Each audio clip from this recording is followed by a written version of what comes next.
Welcome back, guys. Glad you could join me to see where the next star pieces and shine sprites are that can be obtained in the next chapter. That chapter being Chapter 1, Castle and Dragon. In this chapter, Mario arrives in a field called Petal Meadows. At first glance, this chapter seems like it's going to be a cakewalk if it's this peaceful, but immediately, once Mario takes at most 10 steps after coming out of that warp pipe, we see a huge figure flying across the sky. Mario, confused as fuck, watches the figure fly into a distant castle.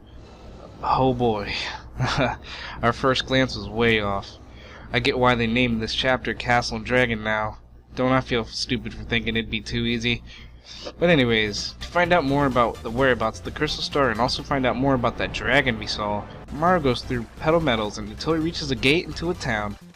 The town Mario reached was a town called Petalburg, home of one of the most common characters in the Mario franchise. Yes, they are tan. They wear those awesome green boots. They also have those well-defined shells on their backs. And what makes these fellows so lovable is their distinctive big eyes. If you haven't already figured out what character I'm talking about, that is kind of sad. I'm talking about none other than Koopas! Koopa, Koopa, Koopa. More Koopas. Yes. But that's not all that's in this town. There's also a lot of out-of-the-ordinary Koopas. Some familiar faces from other games. Toads? And best of all, this guy. This guy is just weird. We search around town and find out quite a bit, but we are told from a fellow Koopa that if we want to find out a lot of information, we should talk to the Elder Koopa who resides in an exotic pink house. Which is perfectly normal, I guess.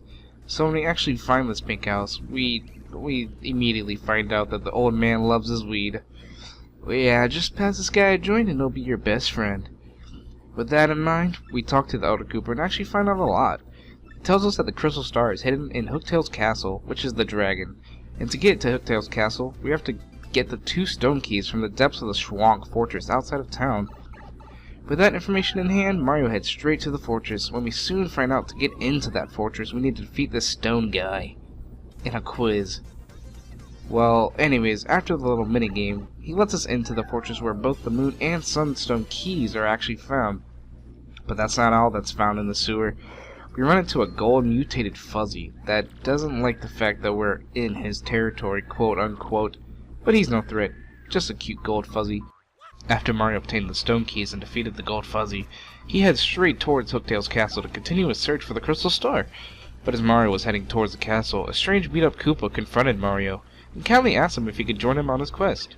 His intentions was to go looking for his father who had 10 years ago went to go face the horrifying Hooktail, and had not come back since.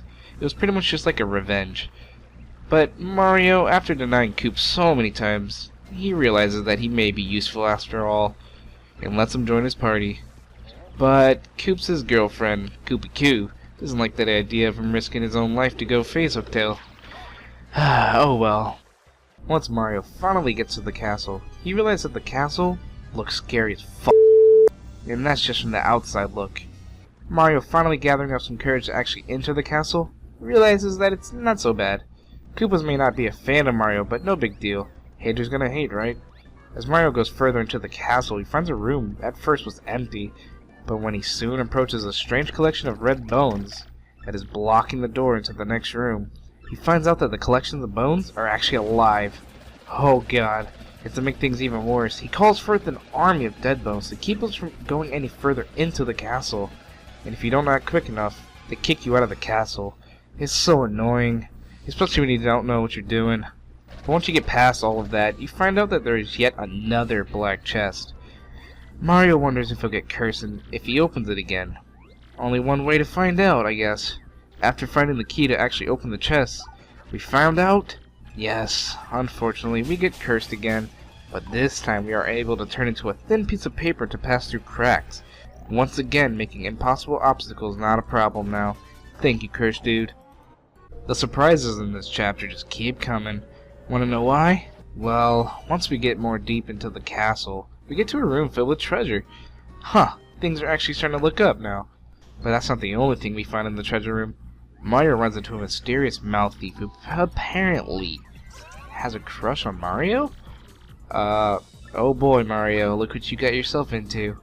After the run-in with the mouse thief, we finally make it to the top of Hooktail's castle, but not after having to climb stairs after stairs after stairs and even more stairs. Well, Mario finally gets to the top to actually see if the crystal star is in the room atop the horrid castle, but instead of finding a crystal star, he finds Hooktail herself, pissed off about Mario confronting her, quote unquote. So, you can already guess, yes, she's the boss for this chapter. After pulling some sly and dirty tricks of trying to defeat Mario, she soon meets her own defeat.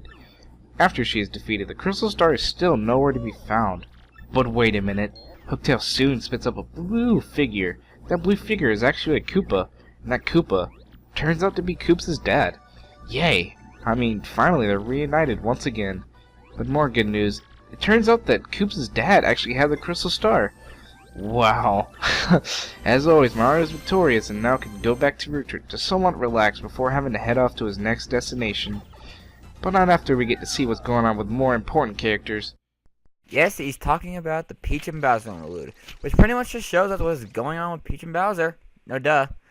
In the Peach interlude, we find out that Princess Peach was kidnapped, shock horror, by a new villain, Sir Grotus. Sir Grotus is the leader of the X-Nauts, a gang clothed in weird gear to make them look like fat ninjas. Sir Grotus wants Peach to be taken, well, care of? Huh? Which I don't deny that she isn't taken care of. They give her her own comfortable bed, shower, refresh, and stay clean. And also a door that opens by itself. That's pretty cool. Well, Peach being a sucker, like Mario, for adventure, she roams about the weird place that she is confined in. Soon runs into another door that opens by itself. This place really needs to check out. When she enters the room, she meets a strange talking computer. A talking computer! This place couldn't get any more cool, could it? Well, it's not all that good because she is still kidnapped, I guess. But anyways, Peach has a conversation with this computer named Tech, T-E-C, and finds out that Tech had the urge to know Peach more. Nice touch, Nintendo. Technology somehow adapting Felix to a human is actually really professional and interesting. Then again, that's what happened with the Mega Man robots.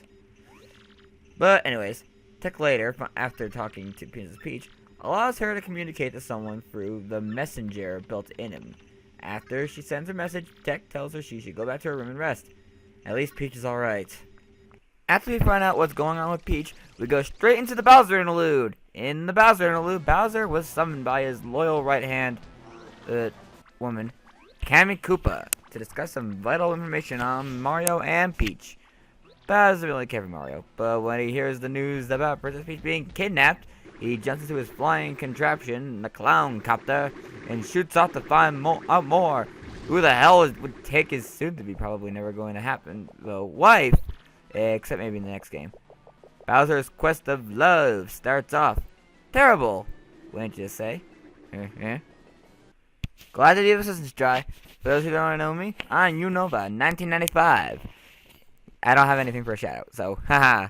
Me and various other YouTubers will be doing the story updates on the Peach and Bowser interludes. This should give Dry a breather from talking about the Mario story. So enjoy the rest of the video. Sayonara. Thanks, Unova. Now that we explained what happens in this chapter, we can get to the star pieces and shine sprites that we can obtain in this chapter. Good luck, enjoy your video. Okay, to start us off for this chapter, the first star piece is found in the leftmost tree, right next to the warp pipe that leads to Petal Meadows. The next star piece is on top of the hills in the background of the area where you had to build the bridge. Another one is found in the first bush right outside the town of Petalburg. Yay! The very first shine sprite that you're able to find in this chapter is in the room with the 2 blocks right after you face the red dry bones. The next star piece is in Hooktail's castle. It's in the room with the purple and yellow blocks. You have to ride up the purple block and it'll be right inside the room where the block stops right in front of. There's also another one in the room with the 2 blocks, except for this one you're going to have to ride the yellow one and jump across the ledge to get to the star piece. This one's kind of hard to get. The next one is on the other side of the window where you had to use Koops to hit the blue blocks to get across. The next shine sprite is in the room filled with the treasure chests. It's right there.